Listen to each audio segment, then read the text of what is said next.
और मैं नहीं चाहता कि आप हमारे काम में खो जाएं। हम इस बारे में अध्ययन कर रहे हैं कि ऐसा कैसे किया जाए। हम इस मुद्दे पर विचार कर रहे हैं कि बाइबल का अध्ययन कैसे किया जाए। और अब मुझे एहसास हो रहा है कि हम धर्म विन्यास संबंधी बातों और पवित्र शास्त्र को सही ढंग से कैसे विभाजित किया जाए। इस विषय पर कई हफ्तों से चर्चा कर रहे हैं, लेकिन मैंने ऐसा इसलिए किया है क्योंकि यह वह बुनियादी चीज है जिससे आपको परिचित होना पड़ता है। और जैसे जैसे हम आगे बढ़ेंगे, कुछ और पाठों के बाद हम बाइबल की संरचना को पूरी तरह से समझ लेंगे। और अभी हम जो कर रहे हैं वह मुख्य रूप से संरचनात्मक जानकारी है कि चीजें कहाँ फिट होती हैं और वे वहाँ क्यों फिट होती हैं। और फिर जब हम व्यवस्था संबंधी और संरचनात्मक बातों पर चर्चा कर लेंगे, तो हम कुछ ऐसी बातों पर चर्चा करेंगे जिनका संबंध ये समझने से है कि चीजें कहाँ फिट बैठती हैं, क्यों फिट बैठती हैं और इस तरह की अन्य बातें। मैं यह मानकर चल रहा हूँ कि आपको पढ़ना और अध्ययन करना आता है। अध्ययन के बुनियादी अर्थों में हम बाइबल का अध्ययन कैसे करें, इस बारे में बात कर रहे हैं। और हम किताबों में दिए गए कुछ अध्ययन सहायक उपकरणों का उपयोग कैसे करें, इस बारे में थोड़ी बात करेंगे। लेकिन धर्मग्रंथों का अध्ययन करने में सबसे बड़ी मदद अध्ययन सामग्री का उपयोग करना और सीखना सीखने में नहीं है, बल्कि शब्दकोशों और इस तरह की चीजों का उपयोग करना सीखने में है। बाइबल का अध्ययन करने में सबसे बड़ी मदद बाइबल का अध्ययन करना ही है। और यह शब्द को सही ढंग से विभाजित करने का मुद्दा है और फिर उस सही विभाजन के मुद्दे को जानकारी और समझ प्राप्त करने के तरीके पर लागू करना है। और इसके लिए, यानी शुरुआत में अपने पैरों को जमीन पर टिकाने के लिए, आपको धर्मग्रंथ की मूल संरचना को समझना होगा। और इसीलिए हम रोमियो अध्याय 11 पद संख्या 11 और 12 की समीक्षा कर रहे हैं। मैंने आपको ये दिखाने की कोशिश की है कि प्रेरितों के कार्य की पुस्तक की एक बुनियादी रूपरेखा यहाँ दी गई है। रोमियो अध्याय 11, तो क्या वे इस कदर ठोकर खा गए हैं कि गिर पड़े? परमेश्वर न करे। अब वह इजराइल के बारे में बात कर रहा है और आप इसे आयत 11 में देखेंगे तो क्या इस्राएल को वह नहीं मिला जिसकी वह तलाश कर रहा था, बल्कि चुने हुए लोगों को वह मिल गया और बाकी लोग अंधे हो गए। तो यहाँ मुद्दा यह है कि क्या इस्राएल, पद 11, ठोकर खाकर गिर पड़ा है? परमेश्वर न करे, लेकिन उनके पतन के माध्यम से ही गैर यहूदियों को मुक्ति मिल रही है, ताकि उनमें ईर्ष्या उत्पन्न हो। क्योंकि यदि उनका पतन संसार की संपत्ति है और उनका कम होना अन्य जातियों की संपत्ति है, तो उनकी परिपूर्णता कितनी अधिक होगी। अब इजराइल का पतन, और जैसा कि हमने प्रेरितों के कार्य की पुस्तक के बारे में बात की है, प्रेरितों के कार्य के बारे में इस अंश में मूल रूप से 3 मुद्दे हैं। सबसे पहले, इजराइल राष्ट्र लड़खड़ाता है, लेकिन वे गिरते नहीं हैं। वे कलवरी में लड़खड़ाते हैं, फिर भी वे कलवरी में गिरते नहीं हैं। उन्हें अलग नहीं रखा गया है, क्योंकि उन्होंने मसीह के क्रूस को सहा और प्रभु यीशु मसीह को अस्वीकार कर दिया। वह प्रार्थना करता है, हे पिता, इन्हें क्षमा कर दो, क्योंकि ये नहीं जानते कि ये क्या कर रहे हैं। और परमेश्वर उन्हें माफ कर देते हैं। वह अपने बेटे को पुनर्जीवित करता है। वह उनके साथ, प्रेरितों के साथ 40 दिन बिताता है और फिर वह वापस स्वर्ग में चला जाता है और यहाँ के प्रेरितों पर पवित्र आत्मा को वापस भेजता है। और फिर वे बाहर जाते हैं और प्रचार करते हैं और इजराइल राष्ट्र की सेवा करते हैं और वे एक नया अवसर प्रदान करते हैं। यहाँ पर मत्ती, मरकुस, लुका और यूहन्ना हैं, जहाँ वह राष्ट्र को पश्चाताप के लिए बुलाता है और कहता है, जब आप प्रेरितों के कार्य की पुस्तक शुरू करते हैं तो आपको राष्ट्र इजराइल को पश्चाताप का यह नया अवसर मिलता है। इसलिए वे ठोकर खाते हैं, लेकिन गिरते नहीं हैं। इसलिए जब आप प्रेरितों के कार्य की पुस्तक शुरू करते हैं तो वे अभी भी वहां मौजूद होते हैं, खतना किए हुए और बिना खतना किए हुए लोगों के बीच की विभाजन दीवार, बीच वाली दीवार अभी भी खड़ी है। जब आप प्रेरितों के कार्य की पुस्तक पढ़ना शुरू करते हैं तो आप पुस्तक में एक ऐसे स्थान पर पहुंचते हैं जहां इस्राएल का पतन होता है और वह वहां कहता है, हे परमेश्वर, ऐसा न हो, बल्कि उनके पतन के माध्यम से ही गैर यहूदियों को मुक्ति मिली है। तो प्रेरितों के कार्य की पुस्तक में एक ऐसा स्थान आता है जहां विभाजन की मध्य दीवार टूट जाती है, जहां दीवार गिर जाती है। और मैं कहता हूं, और यह यहां से शुरू होता है मध्य अधिनियमों में, और यह पूरे रास्ते जाता है अधिनियम 28 के माध्यम से, जिसे अगले पद में कहा जाता है, यदि उनकी कमी ही गैर यहूदियों की संपत्ति है तो उनकी परिपूर्णता कितनी अधिक होगी। अब पद 15 में वह कहता है, क्योंकि यदि उनका त्याग कर दिया जाए और वह अविश्वासी इस्राएल होगा, तो परमेश्वर अविश्वासी इस्राएल को अलग कर देता है। और यदि अविश्वासी इस्राएलियों का त्याग संसार का मेल मिलाप है, तो उनका स्वागत मृतकों में से जीवन के सिवा और क्या होगा। अब दुनिया के सामंजस्य को सामंजस्य शब्द से जोड़ना होगा, और पौलुस के पत्रों में मेल मिलाप के 4 प्रकार या श्रेणियां बताई गई हैं। सुलह शब्द का अर्थ है किसी को मैत्रीपूर्ण स्थिति में वापस लाना, उसकी स्थिति को बहिष्कृत होने से बदलकर स्वीकृत होने की स्थिति में लाना, अजनबी होने से बदलकर परिवार का सदस्य बन जाना। इस बीच इजराइल के पतन और उसके त्यागे जाने के साथ ऐसा प्रतीत होता है कि ईश्वर ने इजराइल को उठाया और उन्हें त्याग दिया। मुझे पता है कि यह अस्थायी है। रोमियो 11 में इसी बात पर चर्चा की गई है कि परमेश्वर ने उन्हें अलग तो कर दिया है, लेकिन उनका काम उनसे खत्म नहीं हुआ है। उन्होंने निरस्त नहीं किया है, उन्होंने उनके साथ अपने उद्देश्यों को रद्द नहीं किया है, क्योंकि ईश्वर के वरदान और बुलावे पश्चाताप से परे हैं। यही परमेश्वर की योजना थी और उसने यहाँ पर इस्राएल और उसके राज्य के साथ यही करने का वादा किया था। और उसने उन्हें क्लेश काल के प्रकोप से बचाकर राज्य में लाने आदि के जो वादे किए थे, वे सभी चीजें जो उसने करने का वादा किया था वह करेगा। लेकिन अभी पौलुस रोमियो 9 अध्याय के आयत 10 और 11 में लेकिन अभी वाले भाग में शिक्षा दे रहा है। क्या हुआ है? देखो, यह आने वाले युगों का प्रतीक है और ईश्वर यहाँ अपना वादा पूरा करेगा। अतीत में वह अपने उन उद्देश्यों को पूरा करेगा जिनका उसने यहाँ भविष्यवाणी में उल्लेख किया था। लेकिन फिलहाल कुछ अलग किया जा रहा है। ईश्वर ने इस्राएल को त्याग दिया है। उसने उन्हें उठाया और एक तरफ रख दिया और उन्हें त्याग देने से ही संसार का मेल मिलाप हो गया।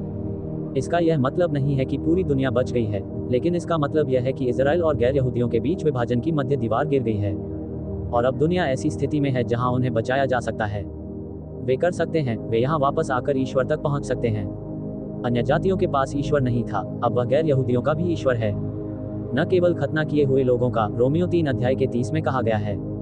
लेकिन अन्य जातियों के बारे में भी याचिका की मध्य दीवार को गिरा दिए जाने के बाद उसे तोड़ दिया गया। दुनिया का ईश्वर से मेल हो गया है। अब दुनिया का सामंजस्य स्थापित करना एक व्यवस्थागत शब्द है। वह इस बारे में बात नहीं कर रहा है कि पूरी दुनिया बच जाएगी, पूरी दुनिया न्यायसंगत साबित होगी, पूरी दुनिया ईश्वर के सामने धर्मी होगी। वह इस तथ्य के बारे में बात कर रहा है कि यहाँ की दुनिया के राष्ट्र अब उससे अलग थलग नहीं है, व्यवस्थागत रूप से भिन्न नहीं है। अतीत में विभाजन की मध्य दीवार खड़ी है और गैर यहूदी लोग बाहर हैं। इजराइल अंदरूनी हिस्से में है। उस पूर्व औपचारिक असमानता को समाप्त कर दिया गया है। विभाजन की मध्य दीवार टूट गई है और अब यहाँ नीचे रहने वाले किसी भी व्यक्ति के लिए यीशु मसीह में विश्वास के द्वारा क्रूस के माध्यम से एक शरीर में परमेश्वर के साथ मेल मिलाप करना संभव है। इसे ही कृपा कहते हैं। अब एक शरीर में परमेश्वर के साथ मेल मिलाप करना, यह एक और मेल मिलाप है और दुनिया का मेल मिलाप इस तथ्य से होता है कि दुनिया की स्थिति बदल गई है। विभाजन की मध्य दीवार के गलत तरफ बहिष्कृत और अजनबी होने से लेकर उस जगह पर रखे जाने तक जहां मध्य दीवार गिर गई है और अब सीधे आकर परमेश्वर तक पहुंच है। मुझे किसी के माध्यम से जाने की जरूरत नहीं है। मैं यीशु मसीह के माध्यम से सीधे ईश्वर तक पहुंच सकता हूं। मुझे पुजारी की जरूरत नहीं है, मुझे रस्मों की जरूरत नहीं है, मुझे किसी विशेष राष्ट्र की आवश्यकता नहीं है, मुझे इजराइल की जरूरत नहीं है। सीधे परमेश्वर के पास आओ। फिर यह भी है कि जब मैं यीशु मसीह में अपना विश्वास और भरोसा रखता हूं तो मेरा व्यक्तिगत रूप से मेल मिलाप हो सकता है। जब मैं प्रभु यीशु मसीह को अपना उद्धारकर्ता मानता हूं तो परमेश्वर मुझे अपना लेता है और परमेश्वर मुझे उसमें स्थापित करता है। प्रभु यीशु मसीह में प्रवेश करने से मेरा उनके साथ एकत्व स्थापित हो जाता है और मेरा मेल मिलाप हो जाता है, यानी मेरे पास मैं है। मैं एक पराया पापी था, ईश्वर का शत्रु था, अब मैं उनका बेटा हूँ। यह मेरी स्थिति में बदलाव है। तब हम एक शरीर में परमेश्वर के साथ मेल मिलाप कर चुके होंगे, अर्थात मेरा न केवल ईश्वर से मेल हो गया है बल्कि मैं मसीह के शरीर के अन्य सदस्यों के साथ भी एकजुट हो गया हूँ। इसलिए आप विभिन्न सुलह समझौतों को लेकर भ्रमित नहीं होना चाहते। इस अधिनियम में मुद्दा यह है। और रोमियो 11 में इसराइल का पतन, इसराइल का क्षय, इसराइल का पतन लगभग प्रेरितों के कार्य 7 के आसपास होता है।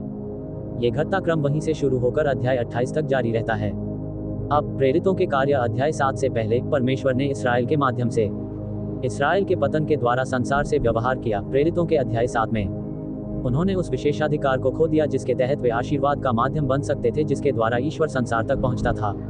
फिर भी परमेश्वर ने इसराइल के साथ व्यवहार किया। अब ईश्वर द्वारा इसराइल के माध्यम से व्यवहार करने और ईश्वर द्वारा इसराइल के साथ व्यवहार करने में बहुत बड़ा अंतर है। प्रेरितों के कार्य नामक पुस्तक में वर्णित घटते काल को उस समय के रूप में दर्शाया गया है जब परमेश्वर ने इसराइल राष्ट्र के साथ व्यवहार किया था।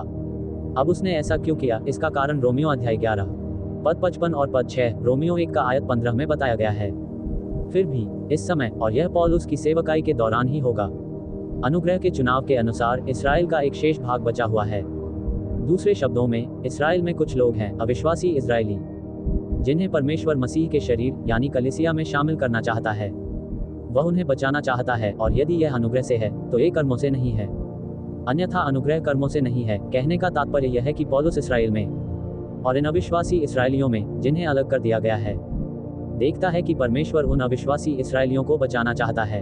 उन्हें उस राज्य में मत बचाओ जो बाधित हो चुका है, बल्कि उन्हें मसीह के शरीर यानी कलीसिया में बचाओ। इसीलिए वह पद 13 में कहता है, मैं तुमसे अन्य जातियों से बात कर रहा हूँ क्योंकि मैं अन्य जातियों का प्रेरित हूँ। इसलिए मैं अपने पद को महिमा देता हूँ यदि मैं किसी भी तरह से उन्हें प्रतिस्पर्धा के लिए प्रेरित कर सकूँ, अर्थात मैं उन्हें गैर यहूदियों की तरह कार्य करने के लिए प्रेरित कर सकूँ, ताकि मैं अपने लोगों को प्रतिस्पर्धा के लिए प्रेरित कर सकूं और उनमें से कुछ को बचा सकूं।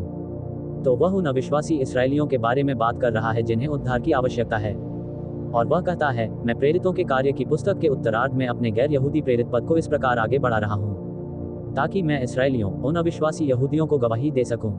कि वे आएं और गैर यहूदियों का अनुकरण करें, वापस यहीं। एक गैर यहूदी को यहाँ यहूदी की तरह व्यवहार करना पड़ता था। एक यहूदी को गैर यहूदी की तरह होना पड़ता है। वह यहाँ गैर यहूदी के रूप में बैठ गया। और पौलुस वहाँ जिस बारे में बात कर रहा है वह कहता है, मैं यहाँ अन्य जातियों के बीच जाता हूँ और मैं अपनी सेवा को आगे बढ़ाता हूँ ताकि वहाँ के अविश्वासी यहूदी, यदि किसी भी तरह से वे चाहें तो मैं उन्हें अनुकरण करने के लिए प्रेरित कर सकूं। अनुकरण शब्द का अर्थ है बराबरी करने का प्रयास करना। ग्रीक शब्द जिसका अनुवाद प्रतिबिंब के रूप में किया गया है, उसका अर्थ है ईर्ष्या उत्पन्न करना, ईर्ष्या को उकसाना, और ईर्ष्या शब्द का अर्थ है किसी दूसरे द्वारा प्रतिस्थापित किए जाने का भय। यह अनुकरण है। हालांकि वह चाहता है कि वे प्रतिस्थापित होने से डरें, हारने से डरें, हारने से डरें। वह चाहता है कि वे जाकर गैर यहूदियों की तरह व्यवहार करने लगें। गैर यहूदी लोग कैसा व्यवहार करते हैं? गैर यहूदी यह मानते हैं कि वे ईश्वर से अलग हो गए थे और उनकी आशा का एकमात्र स्रोत यीशु मसीह ही था। वह चाहता है कि इजराइल ये देखे कि उन्हें उनके अविश्वास के कारण अलग थलग कर दिया गया है, लेकिन यीशु मसीह में उनके लिए आशा है। ये वही बात है जो वह 30वें श्लोक में कहता है, क्योंकि तुम और बीते समय के लोग इसराइल के विषय में बात करते हुए विश्वास नहीं करते थे। गैर यहूदियों के बारे में बात करते हुए तुमने अतीत में ईश्वर पर विश्वास नहीं किया, परंतु अब तुम्हें यहाँ दया प्राप्त हुई है। इसराइल के अविश्वास के कारण गैर यहूदियों को किस प्रकार दया प्राप्त हुई? ईश्वर ने कहा, इसराइल को छोड़कर अन्य जातियों पर दया की गई। फिर भी अब तक इन्हें भी यह विश्वास नहीं हुआ है कि आपकी दया से इन्हें भी दया प्राप्त हो सकती है, क्योंकि परमेश्वर ने उन सब को अविश्वास में डाल दिया है ताकि वह उन सब पर दया कर सके। ईश्वर ने इसराइल से कहा, इस धरती पर इजराइल भी अन्य गैर यहूदी राष्ट्रों की तरह ही, किसी अन्य राष्ट्र की तरह ही मौजूद है, तो फिर शायद वह सब पर समान रूप से दया करेगा। उन्होंने किया। कहने का तात्पर्य यह है कि उसने द्वेष, प्रतिशोध और क्रोध के कारण इसराइल को अलग नहीं किया और उसे ऐसी जगह पर नहीं रखा जहां उसका उद्धार न हो सके। उसने ठीक उसी समय ऐसा किया जब उन पर ईश्वर का प्रकोप आने वाला था जो उसे नष्ट कर देगा। उसने प्रकोप को रोक दिया और एक ऐसा कार्यक्रम शुरू किया जिसके तहत अविश्वासी इसराइलियों को बचाया जा सके। वे यहाँ से बच नहीं पाएंगे, वे नष्ट होने वाले थे। इसलिए अविश्वासी इसराइल के लिए भी अनुग्रह का विधान एक है। यह एक वरदान है, यह एक आशीर्वाद है और उन्हें इसे इसी रूप में पहचानना चाहिए था। अब मैं चाहता हूं कि आप अध्याय 11 आयत 11 पर वापस जाएं। मैंने उस आयत के अंतिम भाग पर ध्यान दिया, लेकिन वास्तव में उनके पतन के माध्यम से ही अन्य जातियों को उद्धार प्राप्त हुआ है। उन्हें ईर्ष्या दिलाने के लिए नोटिस जारी करना। अब मैं चाहता हूं कि आप इस बात को समझें कि इजराइल को ईर्ष्या दिलाने का क्या मतलब है। प्रेरितों के कार्य की पुस्तक के उत्तरार्ध में पौलुस एक विशेष दृष्टिकोण से अपनी सेवकाई का संचालन करता है। वह जिन चीजों को करने की कोशिश कर रहा था उनमें से एक थी इजराइल को ईर्ष्या के लिए उकसाना। अब अविश्वासी इसराइल ईर्ष्या से भर गया। अब इससे आपको प्रेरितों के कार्य की पुस्तक में पौलुस की सेवकाई के बारे में कुछ समझने में मदद मिलेगी। पौलुस अन्य भाषाओं में बोलता है। पहला कुरिन्थियों अध्याय 14 आयत 21 और 22 कहता है, अन्य भाषाएं एक संकेत के लिए हैं। पहला कुरिन्थियों 1 आयत 22 कहता है, जिन यहूदियों को इस बात का संकेत चाहिए कि ये भाषाएं किसकी हैं, यह इजराइल के कार्यक्रम का हिस्सा है। अच्छा, पौलुस यहाँ नीचे ऐसा क्यों कर रहा है? पौलुस करेगा, उसके पास उपचार करने की क्षमता होगी, वह जल बपतिस्मा का अभ्यास करेगा, वह यहाँ आएगा और धार्मिक अनुष्ठान के रूप में खतना करेगा, वह अपने वादे निभाएगा, वह यहूदी वादे निभाएगा। प्रेरितों के कार्य की पुस्तक के दौरान वह अपनी सेवकाई में बहुत सी ऐसी चीजें करेगा कि जब आप रोमियो, फिलेमोन और उसके पत्रों पर आते हैं तो आप कहते हैं, आखिर पौलुस ये सब क्या कर रहा है जो इस पूर्व कार्यक्रम से संबंधित था। और कोई कहेगा, ठीक है, ऐसा इसलिए है क्योंकि वह वास्तव में उस पूर्व कार्यक्रम का ही विस्तार है। नहीं, वह उन यहूदी बातों का स्पष्टीकरण नहीं है जो पौलुस ने अपने प्रारंभिक सेवकाई में की। और यह कहना कि पौलुस की सेवकाई बीते समय की सेवकाई की निरंतरता है, इसमें निहित नहीं है, क्योंकि ऐसा नहीं है, बल्कि यह इस बात को स्वीकार करना और समझना है कि ईश्वर ने ये सब किया है। और पौलुस का प्रारंभिक सेवकाई कार्य इसराइल के साथ व्यवहार करने के उद्देश्य से पौलुस के माध्यम से किया गया था। उसने इसराइल को संकेत देने के लिए अन्य भाषाओं में बात की। उन्होंने चंगाई के कार्य को इसराइल के लिए एक संकेत के रूप में प्रस्तुत किया। उसके पास था, उन्होंने इसराइल को एक संकेत के रूप में जल बपतिस्मा का अभ्यास किया। उसने ये सब अलग अलग काम किए। उसने इसराइल को एक संकेत देने के लिए तिमोथी का खतना किया। वह ये सब काम अविश्वासी इसराइल को ध्यान में रखकर करता है ताकि उन्हें उकसा सके। उनकी चीजें ले लो और उन्हें गैर यहूदियों को दे दो और उन्हें गैर यहूदियों पर परमेश्वर के आशीर्वाद दिखाओ। उन्हें ये दिखाओ कि परमेश्वर ने किस प्रकार अन्य जातियों की ओर रुख किया था। और देखो, अगर मुझे कोई चीज मिल जाए और वह तुम्हारी हो और मैं उसे यहाँ पौलुस को दे दूं और वह उसका इस्तेमाल करने लगे, तो तुम क्या करोगे? आप कहेंगे, एक मिनट रुकिए, ये तो मेरा है। और मैंने कहा, नहीं, अब ये तुम्हारा नहीं है, ये है उसकी। आप समझ रहे हैं ना कि इससे ईर्ष्या कैसे उत्पन्न होगी? इससे आप उकसावे में आ जाएंगे। तो फिर उसे यह कैसे मिल जाता है? क्योंकि उसने वही किया जो मैंने उसे करने को कहा था। मैंने इसे तुमसे इसलिए छीन लिया क्योंकि तुमने वह नहीं किया जो मैंने तुम्हें करने को कहा था। मैंने उसे यह इसलिए दिया क्योंकि उसने भी ऐसा किया था। आप समझ रहे हैं कि इससे उसे कितनी प्रेरणा मिलेगी? और ठीक यही सब यहाँ हो रहा है। अब जब वह घटता हुआ दौर समाप्त हो गया, और यह प्रेरितों के कार्य अध्याय 28 में समाप्त हो गया। जब वह घटता हुआ दौर समाप्त हो गया तो इनमें से कुछ भी करने की कोई आवश्यकता नहीं रह गई, क्योंकि इजराइल अब कोई मुद्दा नहीं है। तो वे सभी चीजें जो पौलुस के सेवकाई में उसके प्रकट होने से पहले मौजूद थीं, जो इसराइल के कार्यक्रम में उसके प्रकट होने से पहले मौजूद थीं, जो उस पतन के दौर में भी जारी रहीं, वे सब समाप्त हो गईं। जो कुछ भी मसीह ने पेश किया वह सब कुछ पौलुस को दिया ताकि वह हमें दे सके। वह इसे अपने पत्रों में लिख लेता है। ये बातें अब प्रेरितों के काम 28 पद 20 में जारी हैं। पौलुस यरूशलेम और रोम में यहूदियों से कहता है, बल्कि इसराइल की आशा के लिए मैं इस जंजीर से बंधा हुआ हूँ। इसराइल में एकमात्र उम्मीद यही है कि यह एक नास्तिक इजराइल है, क्योंकि यह नास्तिक यहूदियों का अस्तित्व था। वह उस एकमात्र आशा से बात कर रहा है जो एक अविश्वासी यहूदी के पास थी। इस बिंदु से, यहीं से आगे, एक अविश्वासी यहूदी के लिए ईश्वर के क्रोध से बचने की एकमात्र आशा, जो नरक या क्लेश हो सकता है, उस संदेश में थी जिसका प्रचार पौलुस कर रहा था। पौलुस किसी भी तरह से उन लोगों से यह नहीं कह रहा है कि इस दुनिया के राज्य के लिए मैं बंधनों में हूं, क्योंकि वह रहस्य का प्रचार कर रहा है। तो यहाँ जो बात सामने आई है वह यह है कि उस समय अविश्वासी इसराइल के पास एकमात्र आशा पौलुस की सेवकाई में ही थी। अब इजराइल को ईर्ष्या दिलाने की यह बात कोई नई नहीं है, और मैं चाहता हूं कि आप मेरे साथ रोमियो की पुस्तक 10 पर वापस जाएं, और मैं यहां आपके लिए इस जानकारी के कुछ अंशों को आरेख के रूप में प्रस्तुत करने का प्रयास करना चाहता हूं। प्रेरितों के कार्य नामक पुस्तक में इसराइल को दो तरह से उकसाया गया है, और यह पुस्तक इसी बात को दर्ज करने के लिए लिखी गई है। इसराइल को दो तरीकों से उकसाया जाता है, एक भविष्यवाणी के माध्यम से उकसाया जाता है और दूसरा रहस्यमय तरीके से उकसाया जाता है। रोमियो की पुस्तक का 10वां अध्याय देखिए, और चलिए मैं यहाँ एक छोटा सा आरेख फिर से लगा देता हूँ जो मैंने पहले बनाया था। यदि आप इस बाहरी रेखा को इजराइल राष्ट्र का प्रतिनिधित्व करने दें, यशायाह अध्याय 5 में वह इसराइल राष्ट्र को अपनी अंगूर की बेल कहता है। वह इस अंगूर के बाग को लगाता है और इजराइल राष्ट्र के लिए धर्मग्रंथों में वर्णित प्रतीकों में से एक है। इजराइल ही वह अंगूर की बेल है, और अंगूर का वृक्ष इजराइल के राष्ट्रीय जीवन का, एक राष्ट्र के रूप में राष्ट्र के जीवन का प्रतीक है। और यहीं पर ये लता का पेड़ आता है। यूहन्ना द बैप्टिस्ट इजराइल में प्रकट होते हैं, और जब यूहन्ना बपतिस्मा देने वाला आया तो उसने यहाँ के इसराइलियों को पश्चाताप करने का उपदेश दिया, और यूहन्ना इस छोटे से समूह को, राष्ट्र में बचे हुए विश्वासियों के इस समूह को इकट्ठा करना शुरू करता है। तो यहाँ आपके सामने इसराइल राष्ट्र है, और फिर उस राष्ट्र में विश्वासियों का एक छोटा समूह है जिन्हें यूहन्ना के बपतिस्मा द्वारा एक साथ पहचाना जा रहा है, और उन्हें सामूहिक रूप से पुरोहितों के उस राज्य के रूप में पहचाना जा रहा है। आपको याद होगा, आप एक पुजारी के साथ दो काम करते हैं ताकि उसे उसकी सेवा के लिए तैयार किया जा सके। ये राष्ट्र पुरोहितों का राज्य होगा। आप क्या करते हैं? पहले उसे धो, फिर उस पर तेल लगाओ, इसलिए वे सब मिलकर उसे बुलाते हैं। यूहन्ना का जल बपतिस्मा पुरोहित वर्ग की मूर्ति पूजा से शुद्धिकरण और अनुष्ठानिक शुद्धि से संबंधित है, और फिर यीशु मसीह कलवरी में मर जाते हैं, वह चला जाता है, यहाँ मौजूद लोगों के इस छोटे से समूह पर पवित्र आत्मा को वापस भेजता है और उनका अभिषेक होता है, और वे यहाँ प्रारंभिक प्रेरितों के कार्यकाल में अपना काम जारी रखते हैं। यहाँ आपको जल्दी ही कुल्हाड़ी मिल जाती है, और यह छोटा समूह, ये छोटा झुंड इस उद्देश्य से आगे बढ़ता है कि इसराइल को पश्चाताप के लिए बुलाया जाए। वे यहाँ अविश्वासी इसराइलियों को पश्चाताप करने के लिए बुला रहे हैं, और वे वही करते हैं जो परमेश्वर लोगों के इस छोटे से समूह के माध्यम से कर रहा है। अविश्वासी इसराइल देश के अविश्वासियों को विश्वासी बनने के लिए उकसाने की कोशिश कर रहा है, और यह एक भविष्यवाणी के अनुसार उकसाने वाला है।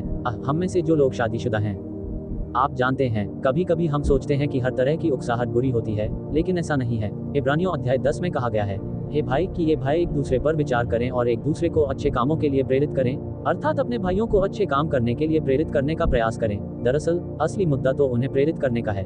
रोमियो अध्याय 10 आयत संख्या 18। लेकिन मैं कहता हूँ, क्या उन्होंने अब इजराइल के बारे में बात करते हुए नहीं सुना है? हाँ, निस्संदेह उनकी आवाज पूरी दुनिया में फैल गई और उनके शब्द दुनिया के छोर तक पहुंच गए। लेकिन मैं कहता हूँ, क्या इजराइल को ये पता नहीं था? क्या उन्होंने सुना नहीं? हाँ, परमेश्वर ने दिया। इसराइल ने उन्हें अपने मसीहा को सुनने और स्वीकार करने का भरपूर अवसर दिया। हाँ, क्या इजराइल को पता नहीं था? क्या इजराइल को यह नहीं पता था कि ईसा मसीह कौन थे और उन्हें क्या करना चाहिए था? वह क्या कहता है, ध्यान से देखो। पहले मूसा ने कहा, मैं तुम्हें उन लोगों के द्वारा ईर्ष्या उत्पन्न करने के लिए उकसाऊंगा जो कोई जाति नहीं है, और एक मूर्ख राष्ट्र के द्वारा मैं तुम्हें क्रोधित करूंगा। लेकिन यशायाह बहुत साहसी है और कहता है, मैं उन लोगों में से एक था जिन्होंने मुझे खोजा था, न कि कोई और। मैं उन लोगों के सामने प्रकट हुआ जिन्होंने मेरे बारे में नहीं पूछा, बल्कि इसराइल के सामने प्रकट हुआ। वह कहता है, मैं दिन भर अवज्ञाकारी और विरोध करने वाले लोगों की ओर अपने हाथ फैलाता रहा हूँ। ये लोग यहाँ अवज्ञाकारी हैं, वे बात मानने से इनकार कर रहे हैं, वे वचन पर बिल्कुल ध्यान नहीं देंगे। तो वह क्या करता है? वह देश में बचे हुए कुछ विश्वासियों को इकट्ठा करता है और उन्हें मूर्ख राष्ट्र कहता है। दूसरे शब्दों में कहें तो दैट लिटिल फ्लॉक के शीर्षकों में से एक शीर्षक फुलिश नेशन नाउ भी है। सामान्य टीका टिप्पणी से पता चलता है कि वह अंश गैर यहूदियों के संदर्भ में है।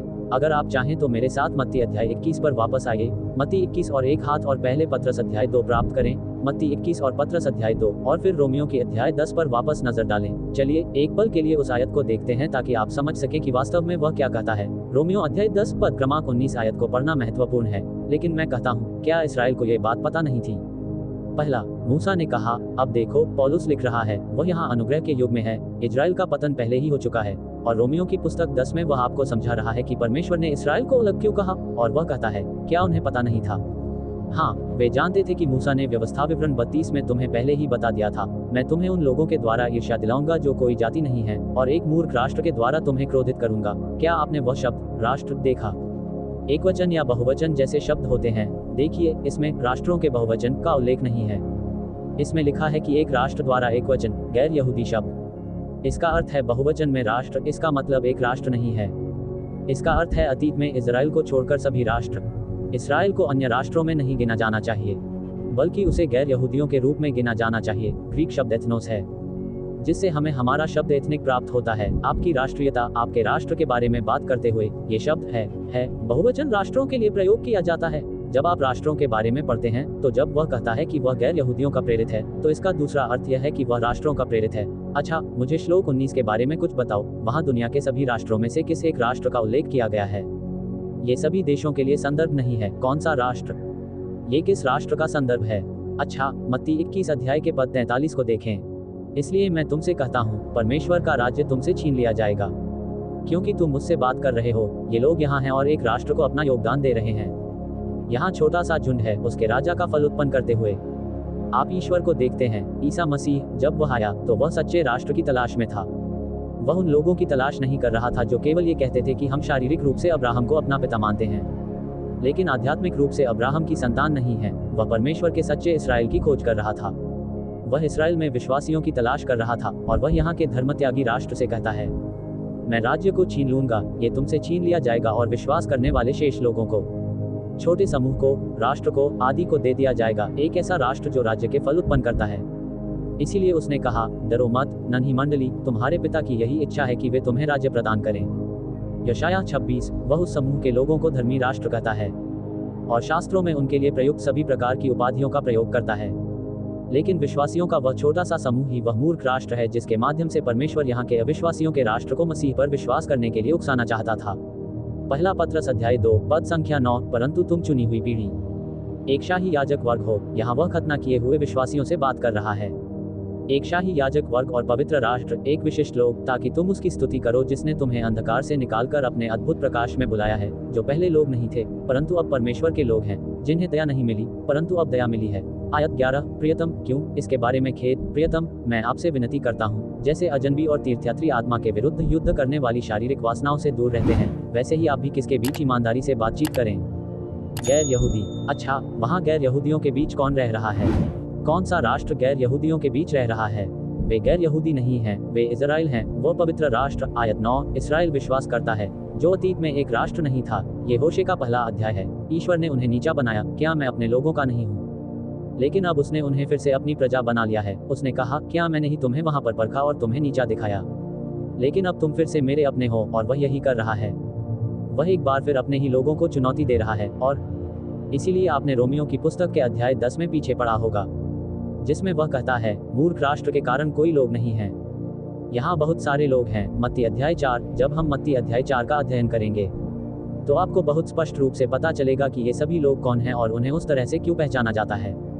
लेकिन वे होशे अध्याय 1 के न्याय के अधीन थे, न कि मेरे लोग। अब उन्हें उस पद पर बहाल कर दिया गया है, और वह उस राष्ट्र के पास आता है जो अब्राहम के वंशज हैं, और वह कहता है, मैं उनमें से अपने लोगों को बुलाऊंगा, मैं अपने विश्वास को, विश्वासियों को, आध्यात्मिक इसराइल को, मूर्ख राष्ट्र को, छोटे झुंड को, धर्मी राष्ट्र को पुकारने जा रहा हूँ। और वह धर्मत्यागी इसराइल में से सच्चे विश्वासियों और मूर्खों की पहचान करना शुरू कर देता है। और रोमियो की पुस्तक 10 के अध्याय 19 का पूरा उद्देश्य इन अविश्वासी यहूदियों को उकसाना है ताकि वे आएं और उद्धार प्राप्त करें। अब का आप समझते हैं कि जब आप प्रेरितों के कार्य की पुस्तक के मध्य भाग में आते हैं तो देखिए, यह एक भविष्यवाणी है जो एक राष्ट्र, मूर्ख राष्ट्र, छोटे झुंड द्वारा उकसाने वाली है। जब आप यहाँ पौलुस की सेवकाई में आते हैं, ठीक है, परमेश्वर कहते हैं, ठीक है, मैं भविष्यवाणीय कार्यक्रम को बाधित करने जा रहा हूँ, और प्रभु यीशु मसीह नीचे झुकते हैं और कहते हैं कि शाऊल उसे पौलुस बना देता है। प्रेरित पौलुस को अब एक सेवकाई कार्य सौंप कर भेजता है, और जब पौलुस का सेवकाई कार्य आगे बढ़ता है तो अध्याय 11 में वह इसी बारे में बात कर रहा होता है। मैं कहता हूँ, तो क्या वे ठोकर खाकर गिर पड़े हैं? ऐसा कभी न हो, बल्कि उनके गिरने के द्वारा ही गैर यहूदियों को मुक्ति मिली है। परमेश्वर इन लोगों को यहाँ से बाहर ले जाता है और वह उन्हें यहाँ के गैर यहूदियों के समान स्थान पर रखता है, और वे अब उस विशेषाधिकार प्राप्त स्थिति में नहीं हैं जिसमें वे ईश्वर के आशीर्वाद का माध्यम थे, या वे लोग थे जिन्हें ईश्वर ने वह दर्जा देने का वादा किया था और जिन्हें इसके कारण पश्चाताप करने के लिए बुलाया जा रहा है। लेकिन अब यहाँ गैर यहूदियों के बीच पौलुस गैर यहूदियों से शुरुआत करेगा और गैर यहूदियों के बीच से ही मसीह के शरीर यानी कलीसिया का गठन करेगा। लेकिन अब 1 मिनट रुकिए, वह कहता है कि ये लोग जो 2000 वर्षों से उसके अपने लोग रहे हैं, उन्हें वह सिर्फ इसलिए खत्म नहीं कर देता क्योंकि यहाँ कुछ नास्तिक यहूदी भी हैं इसराइल में, जिन्हें अब गैर यहूदियों में गिना जाता है, और अविश्वासी यहूदियों के उस समूह में एक शेष समूह भी है। वहाँ लोगों का एक ऐसा समूह है जिसे सर्वशक्तिमान ईश्वर उद्धार दिलाना चाहता है और उन्हें चर्च में यानी मसीह के शरीर में लाना चाहता है, और इसलिए पौलुस यहाँ अपने गैर यहूदी सेवकाई कार्य को इस प्रकार संचालित करता है। वह 9वें अंक से लेकर अंत तक इसका संचालन करते हैं। खैर, मुझे वास्तव में अधिनियम 13 से लेकर अधिनियम 28 तक का पूरा पाठ पढ़ाना चाहिए। वह उस दौरान गैर यहूदी धर्मों के लिए अपना धार्मिक कार्य करता है, और प्रेरितों के काम अध्याय 13 के पद 2 में जब वह कहता है कि उसने उसे सेवकाई के लिए अलग किया है, कि वह काम है जिसके लिए उसने उसे बुलाया है, तो वहाँ यह उत्तेजक सेवकाई है जहाँ उसकी सेवकाई का उपयोग अविश्वासी इसराइल को उद्धार दिलाने के लिए किया जा रहा है, और परमेश्वर यहाँ के अविश्वासी यहूदियों के साथ एक विशेष तरीके से व्यवहार करता है। वह अन्य जातियों को चिन्ह और चमत्कार तथा उस प्रकार की चीजों के अंश देता है जो इसराइल पर परमेश्वर के न्याय को दर्शाते हैं। मेरे साथ 1 कुरिन्थियों 14 अध्याय पद संख्या 20 से 22 तक चलें। 1 कुरिन्थियों 14 पद 20। हे भाइयों, समझ में बच्चे मत बनो, यद्यपि द्वेष में बच्चे हों, परंतु लेकिन समझदार बनो। अब वह उनसे उन आध्यात्मिक वरदानों के उपयोग के बारे में बात कर रहा है जो उनके बीच सक्रिय थे, और उन्होंने कहा, देखो दोस्तों, जब आप भविष्यवाणी और अन्य भाषाओं में बोलने जैसी आध्यात्मिक वरदानों से निपटते हैं तो सुनो, इन चीजों को वयस्कों की तरह निभाओ और समझो कि तुम्हारे बीच ये सब क्यों हो रहा है। बच्चों की तरह मत बर्ताव करो, जैसे कि ढेर सारे खिलौने लेकर खड़े होकर कहते हो, देखो मुझे क्या क्या मिला है। और वे यही कर रहे थे, वे ठीक वही कर रहे थे जो हमारे समय का तथाकथित करिश्माई आंदोलन करता है। वे सब बच्चे थे, बच्चों जैसी चीजों से खेल रहे थे, और पौलुस कह रहा है, बड़े हो जाओ और समझो कि क्या हो रहा है, और ये चमत्कारी वरदान क्यों है, और इनका उद्देश्य क्या है, और इनका उपयोग अपने लिए करना छोड़ दो, और इनका उपयोग उस तरीके से करो जिस तरह से परमेश्वर चाहता है। इसलिए वह जो कहता है उस पर ध्यान दें। व्यवस्था के श्लोक 21 में ये लिखा है, और यह यशाया 28 के आयत 11 और 12 में है। व्यवस्था में लिखा है कि मैं अन्य भाषाओं और अन्य मुखों के साथ इस लोगों से बात करूंगा, और इन सब के बावजूद क्या वे मेरी बात नहीं सुनेंगे? मैं अन्य भाषाओं और अन्य मुखों वाले लोगों के साथ मिलकर इस इजरायली लोगों से बात करूंगा, और फिर भी उन सब के बावजूद क्या उन्हें यह नहीं मिलेगा? पद 22। इसलिए भाषाएं एक संकेत के लिए हैं, विश्वासियों के लिए नहीं बल्कि अविश्वासियों के लिए। लेकिन भविष्यवाणी करो, यह अविश्वासियों के लिए नहीं बल्कि विश्वासियों के लिए है। अब मुझे कुछ बताओ, क्या जीभों का प्रकट होना विश्वासियों के लिए संकेत है या अविश्वासियों के लिए? भाषाएं एक संकेत के लिए हैं, विश्वास करने वालों के लिए नहीं बल्कि अविश्वास करने वालों के लिए। भला कौन इस पर विश्वास नहीं कर रहा है? आयत 21। मैं इन लोगों से बात करूंगा लेकिन वे मेरी बात नहीं सुनेंगे। उन्होंने कहा, मैं इजराइल में उपदेश देने जा रहा हूं और वे मेरी बात नहीं सुनेंगे। मैं अन्य भाषाओं के लोगों के साथ इसराइल में प्रचार करने जा रहा हूं, परंतु वे मेरी बात नहीं सुनेंगे। अतः भाषाएं एक संकेत के लिए हैं। अन्य जातियों के बीच अन्य जातियों का ज्ञान और अन्य जातियों के बोलने का वरदान प्रयोग किया जा रहा है। गैर यहूदियों के लिए इसका कोई संकेत नहीं था, यह आध्यात्मिकता का संकेत नहीं था, यह इस बात का संकेत नहीं था कि ईश्वर उनके बीच काम कर रहा है। यह इजराइल के लिए, नास्तिक इजराइल के लिए एक संकेत था। देखिए, यहाँ पर यह गैर यहूदी सेवकाई इस तरह से संचालित की जा रही है जिससे बाहर के अविश्वासी इसराइल पर प्रभाव पड़े। वह अब भी अविश्वासी इसराइलियों से निपट रहा है, और इस तरह से कि उनमें से कुछ को मसीह पर भरोसा करने और पौलुस के प्रचार पर विश्वास करने के लिए उकसा सके। पौलुस का कहना है कि अन्य जातियों के बीच मिले चमत्कारी वरदान इसराइल पर परमेश्वर के न्याय के संकेत थे, और परमेश्वर की वे आशीषें जो इसराइलियों को मिलनी चाहिए थी वे अन्य लोगों को दे दी गई हैं। ये वस्तु इजराइल की थी और उनके पास वह नहीं था, गैर यहूदियों के पास ये था। इससे क्या संकेत मिलेगा? खैर, ये तो स्पष्ट है कि इसमें क्या कहा गया होगा। ये कहेगा, यह उन्हें बताएगा, और यह ईश्वर के न्याय का प्रकटीकरण होगा। परमेश्वर इसराइल को छोड़कर अन्य जातियों के पास जा रहा है। परमेश्वर की उपस्थिति और परमेश्वर की गतिविधि अब इसराइल के साथ नहीं है। अब आपको पता चल गया होगा कि उकसाने वाला कारण क्या है। आप इन आध्यात्मिक चीजों का उपयोग इजराइल को उकसाने के लिए कैसे करेंगे, और यही यहाँ का मुख्य मुद्दा है। तो आप उन्हें रहस्यमय कार्यक्रम के अनुसार उकसा रहे हैं, उन्हें किसी एक राष्ट्र द्वारा नहीं बल्कि कई राष्ट्रों द्वारा, यहाँ के गैर यहूदियों द्वारा उकसा रहे हैं। अब मेरे साथ थिस्सलुनीकियों के पहले अध्याय के दूसरे भाग में आइए। पहला थिस्सलुनीकियों अध्याय 2 आयत 14। पहला थिस्सलुनीकियों 2 अध्याय 14। हे भाइयों, तुम परमेश्वर के उन चर्चों के अनुयायी बन गए जो यहूदिया में मसीह यीशु में हैं और जिन्होंने तुम्हारे देशवासियों के समान ही कष्ट सहे हैं, जैसे यहूदियों ने, जिन्होंने प्रभु यीशु और अपने भविष्यवक्ताओं दोनों को मार डाला और हमें सताया और परमेश्वर को प्रसन्न नहीं किया। सभी मनुष्यों के विपरीत मैंने, यहूदियों ने प्रभु यीशु मसीह को वहीं मार डाला। उन्होंने अपने ही पैगंबरों की हत्या कर दी है।